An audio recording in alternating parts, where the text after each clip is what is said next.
So I'm stuck in quarantine for who knows how long. So I've decided to catch up on films that I haven't seen, and one of those films is 2018's The Mule. This is a movie that was directed and produced by Clint Eastwood. Yes, the hardest and probably longest working guy in Hollywood. I'm pretty sure there's somebody older than him who's still doing it. Was Betty White maybe? Whatever. I love Clint Eastwood. I love a lot of his films. In his later years, he's been directing a lot. He's been producing a lot of really great movies. Uh, you know, being an older guy, being able to produce an action film like The Mule, even though it's really not an action film, but being able to produce a film like this, it just proves that his talent and his attention to detail really has unwavered. This movie is based on a New York Times article called "The Sinaloa Cartel's 90-Year-Old Drug Mule." It's about a guy who, is basically drawn into because of some family issues that he's having and some financial issues. He's drawn into running drugs for the cartel at a young age. I mean, at a really old age. I think he was in his 80s when he started doing this. And it really is a story that you just don't hear about every day, which really makes it really interesting. If you do a little bit of research about this guy and who he was and what his motivations are, it really is interesting.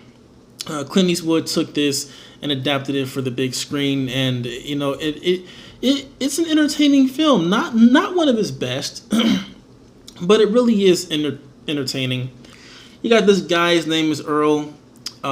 He's a horticulturist, and he's been having issues with his family.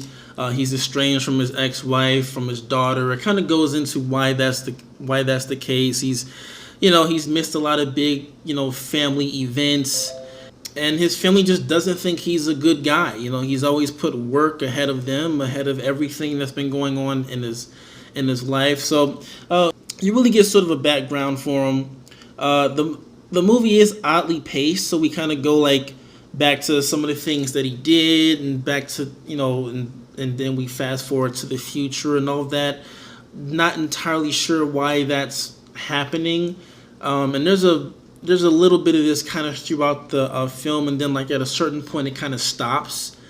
I guess that they felt like, well, we know enough about Earl. We don't really have to go back in time anymore. We just know why his family's upset with him now. I don't know.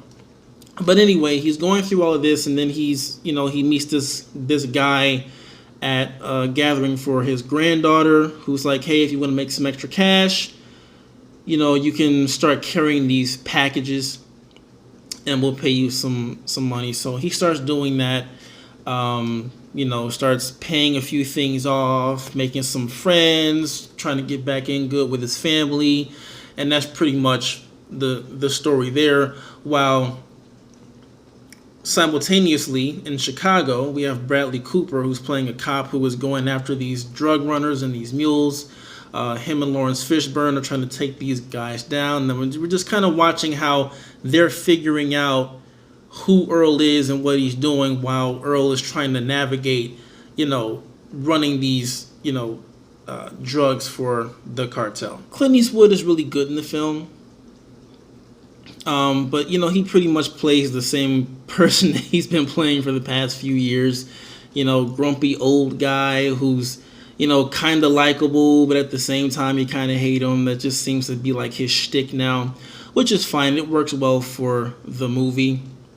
He's also he has a pretty good supporting cast, but none of them really add too much more to the story, in my opinion. His wife, his daughter, his granddaughter are kind of, they just seem like they are there to give the audience just a better view of Earl and who he was and who he's trying to become. Kind of give us some emotional connection to him and to his life, and it works for the most part. But I don't think it works as well as it could. And then you also have Lawrence Fishburne, who has a pretty small role. I think he's just kind of there to add a familiar face. And you have Bradley Cooper, who's honestly really forgettable in this movie. He just has kind of a few lines. He's just this cop who's going after Clint Eastwood, and that's it. And honestly, there seems to be a lot of that. A lot of like, okay, well, that's happening, or okay, that person's here.